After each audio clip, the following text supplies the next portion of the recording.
Hello everybody, I'm John. This is Strategic Investing and it has been a while since I've recorded a video. We've had a lot of things happen here with Xtract One Technologies, the main stock that I have been covering on this channel. And so I just kind of wanted to do a quick update, cover a couple things that came out, mainly also get into this analyst report that came out a little while ago. We just got an article on it yesterday, and so I actually have the full report here with all of the actual estimate numbers, and I'll kind of walk you guys through that. But really quickly, before we kind of get into that, touch on a couple major pieces of news that have moved the stock recently.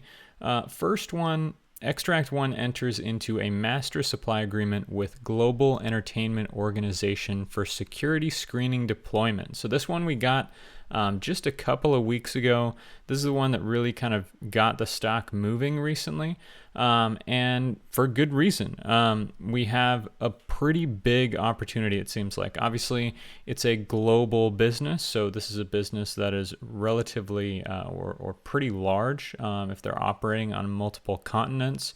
And as we can see here from the press release, one of the main things that is really illustrating this opportunity is this section here. So it says, this has the potential of ongoing expansion at any of the brand's growing portfolio of hundreds of entertainment venues, retail stores, and production facilities worldwide. So hundreds of possible deployments here. That is obviously huge for Xtract One. Seems like it's mainly looking at the smart gateway here. So, you know, good to see the kind of the flagship product getting some love. But yeah, this is a really big one. It's also in Asia, the first deployment. So first application will be in Asia. There's been a lot of speculation, you know, on my Discord and other areas as to what this company or who this company is. You know, if it's being deployed in Asia, is it an Asian company? Even though they're a global company, you know, if the first deployment is in Asia, does that imply it's an Asian company? Some people were saying Sony, Disney, Lego. There's a lot of different ones out there. The other important thing to note here is that this will be installed in the second quarter of 2025. I'm assuming since this was released in May, which is already past Xtract One's fiscal second quarter, that they mean the calendar second quarter, which would mean this should be installed by the end of June here. And that would mean it will very likely, it should show up in either revenue and or backlog for fiscal Q4, because the earnings that we're supposed to get pretty soon here are for Q3, which was February, March, April, and then May, June, July is Q4. So this should fall nicely into Q4, at least the first application here. So awesome news right there. Next bit of news that we just got a couple of days ago.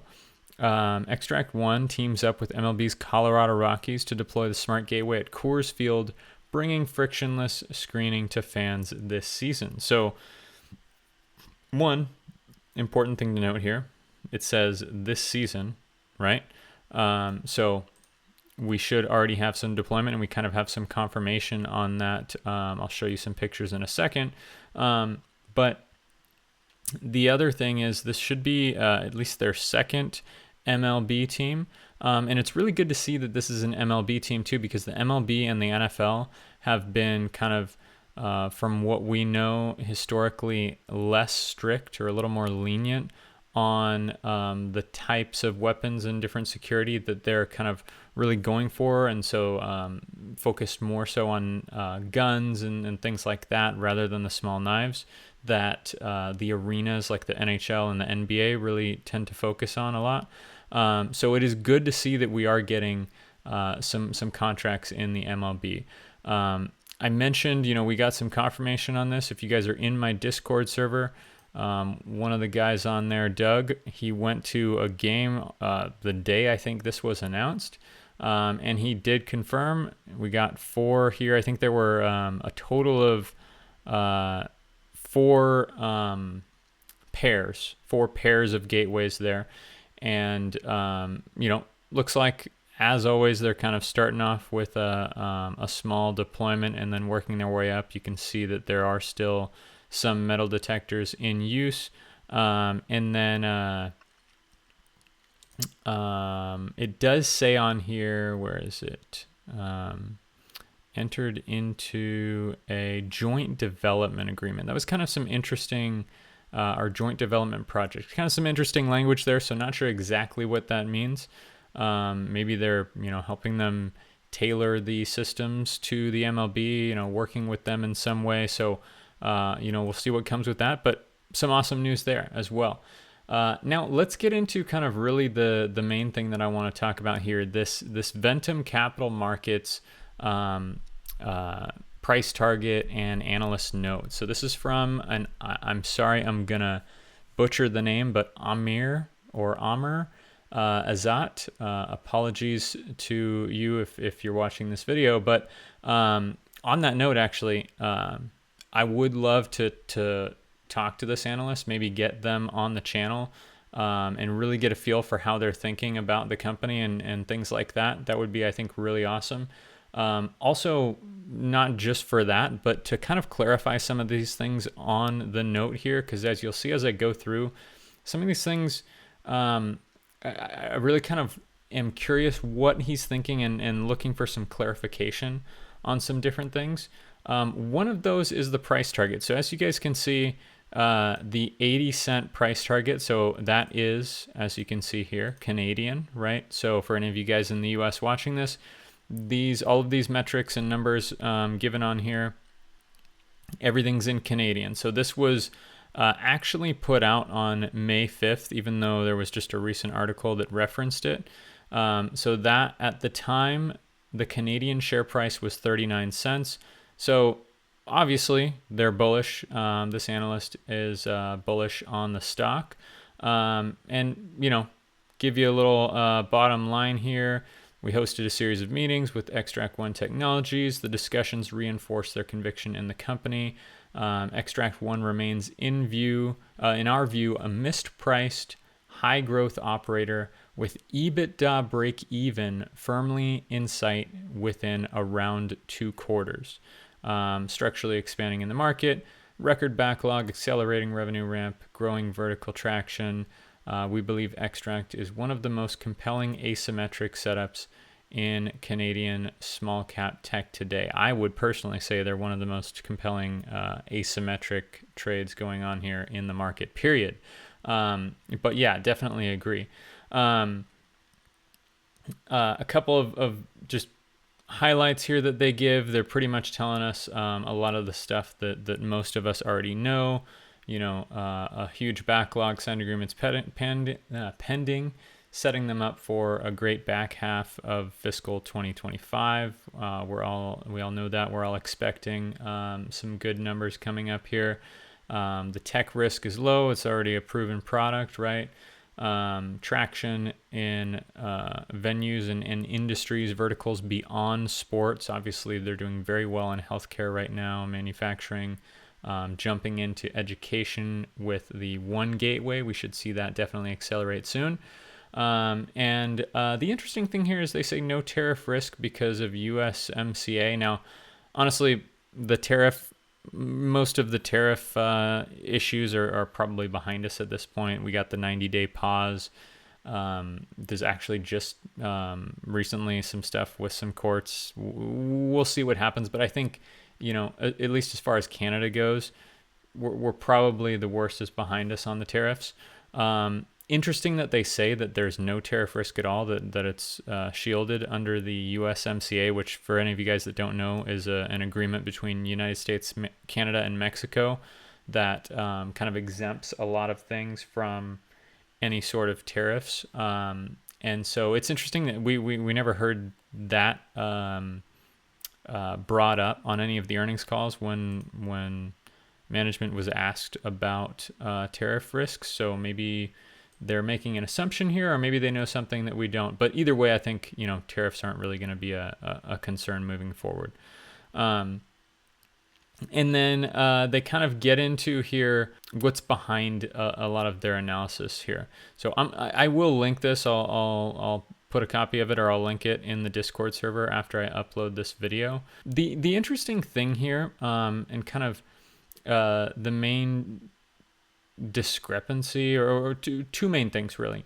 One, the way that they've worded a lot of this, it makes it seem almost as if this 80 cent per share target price is more of a current fair value, is what they're saying.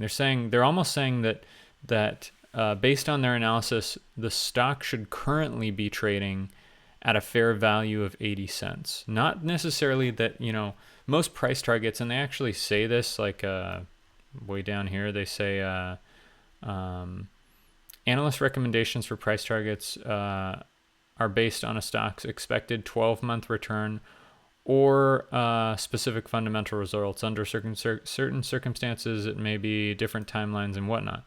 But the way that they do this, one, specifically using the discounted cash flow analysis, that type of analysis, if you guys aren't familiar with it, it doesn't really matter, but the main point here is that discounted cash flow analysis generally is used to give you a current fair value price, so that you can determine whether your entry price is within the quote unquote margin of safety, which, using that again, you're determining what the current fair value should be. So it's interesting that they use that sort of analysis and then give a price target. I think if this is like a 12-month price target, 80 cents is a bit low. Personally, I'm a little more optimistic than that, especially with One Gateway coming out. We'll obviously see what happens in Q3 and in a week or so here. But that's the first thing. But then they get into some charts here. We got some customers that we pretty much all already know about. And this is where they actually get into the actual kind of numbers here. And I'm going to go to, I'm going to make this bigger. I have a different, so I'll show you guys that. So you can see here, let's see, I'll make it a little smaller. There we go. So what's kind of interesting here, so we have fiscal 2023, we have fiscal 2024. Right here we have the actual numbers for Q1 and Q2 of fiscal 2025. And then we start to get into their estimates here with Q3, which we should be getting numbers for here very soon.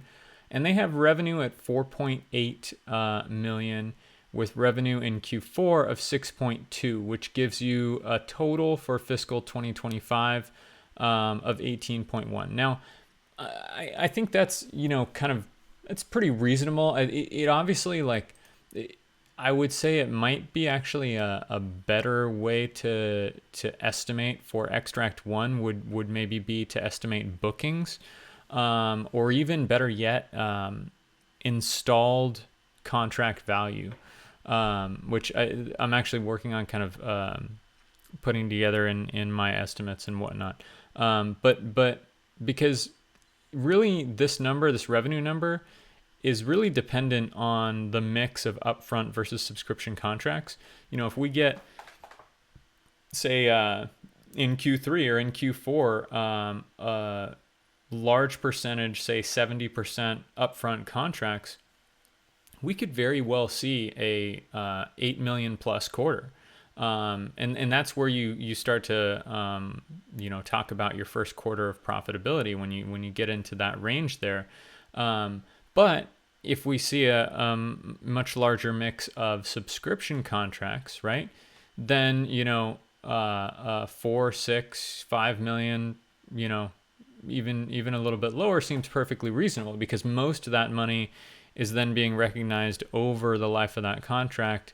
We're going to see backlog increase dramatically, but revenue is going to have that slow increase, kind of like they're expecting here. So maybe, they're projecting a little bit more subscription. We don't know that for sure because they don't give the numbers as far as where they think backlog will go, at least from what I can tell. I don't think I saw any of that in here. Yeah, they don't really give backlog numbers. But so that's kind of interesting.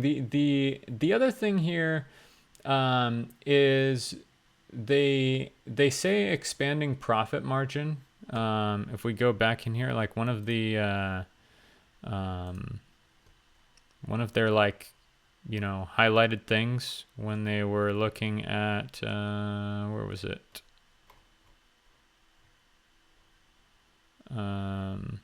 Expanding margins, right? Their evaluation we consider attractive given its greater than 50% revenue growth profile and expanding margins. But then they don't actually estimate that those margins will expand. They have gross margin going from 70% in Q2 down to 63%, and then kind of very slowly making its way back up to 66.5 in fiscal 2027. Maybe that's realistic. I'm not saying that's not realistic. I'm just saying that's not really expanding margins. And I can definitely see them actually getting more closer to that 70% a little quicker, or at least staying closer at that 70%, especially since they were able to achieve that with like 50% of their business going through, or their revenue going through channel partners, right? If they get less going through channel partners, we can only assume that that margin is going to be higher. Plus, the one gateway is supposed to be, a little bit more value that they're creating. It's likely going to be a higher profit margin product, since the hardware and stuff is not going to be much more expensive. So I think personally, the margins there are a little low. The other interesting thing, sorry, to get back to revenue, this was kind of curious to me. And again, I'd really love to talk to this analyst to kind of get a feel for what they're kind of thinking. So if you see this, maybe I'll send you an email and see if you want to do an interview, either just a phone call or if you want to jump on the channel, that would be ideal. But we have revenue fiscal 2025 estimated for 18.1. Sure, that's fine. And then a pretty decent jump, growing 65% to 29, almost 30 million for fiscal 2026. But then that growth dramatically drops off to only a 32% growth rate to 39.4 in 2027. I'm curious why they expect growth to slow after it accelerates here in fiscal 2026.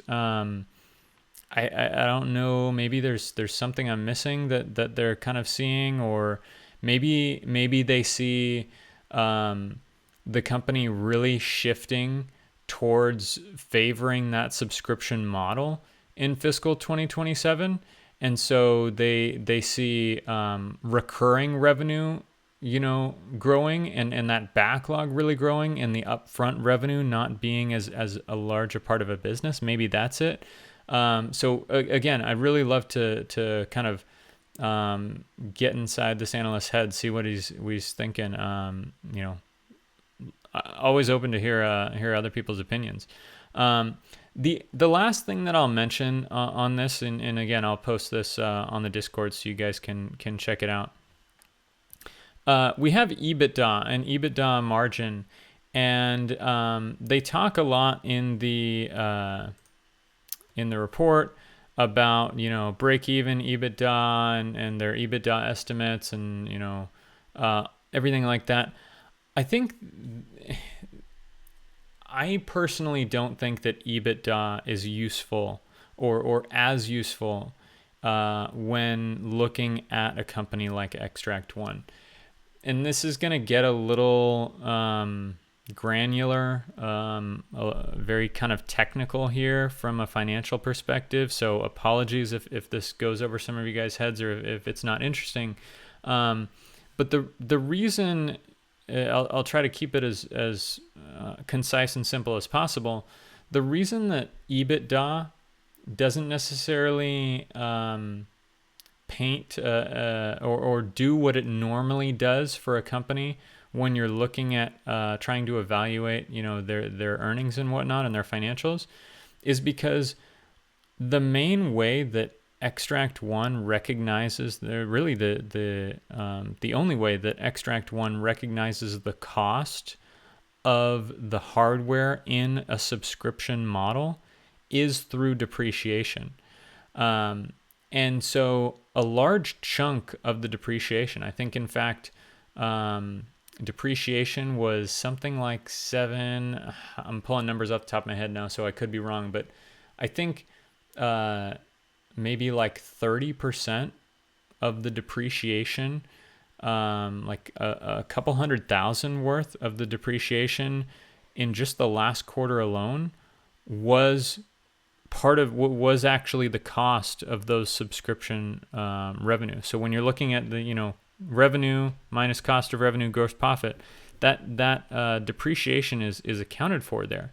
And so if you take that depreciation out, normally depreciation is like this extra thing that only applies to some assets that the company has and things like that. And it's really just kind of an accounting thing that you don't have to worry too much about with most companies. That's why EBITDA excludes depreciation, because it really isn't usually relevant to the actual operations of the business. That's the whole point of EBITDA, is to get just kind of a strip out everything and get a picture of how the business is operating from a profitability standpoint without all the taxes and interest and depreciation, amortization, all that. But in this case, depreciation is actually an integral part of the cost of doing business. It's a directly tied to the way that they do business. And so if you use EBITDA here, you're actually kind of inflating how good it looks, and it can get a little wonky. And so I'm curious, what this analyst's thoughts are on that. I don't know, maybe he's stripping out that depreciation that is allocated to the cost of revenue. If that's the case, he doesn't actually mention it in here. So I don't think he's doing that. But yeah, I'm really curious as to kind of what his thoughts are on that and using EBITDA.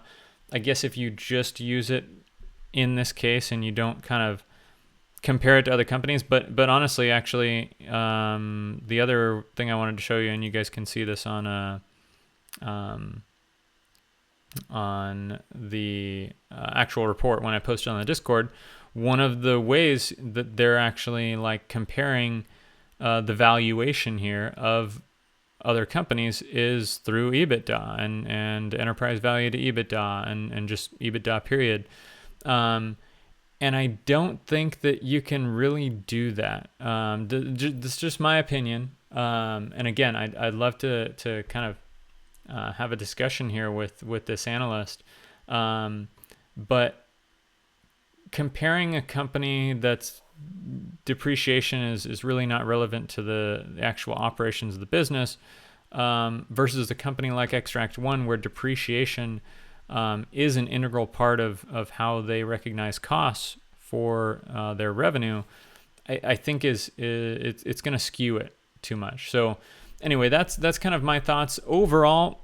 Long story short, this analyst is bullish, right? They expected a doubling. We're already kind of at 40, 48 or something Canadian at the time that I'm recording this video. So we're already getting close to that target. And it's always good to have bullish analysts out there. And again, maybe I'll hopefully get this analyst on the channel, or at least contact him and kind of pick his brain a little bit, and I can give you a little bit of extra context around this report. But other than that, we're looking forward to Q3 earnings coming out in a week or so here. But other than that, I'm excited. Hope you guys are excited, and I'll see you then. Have a great day.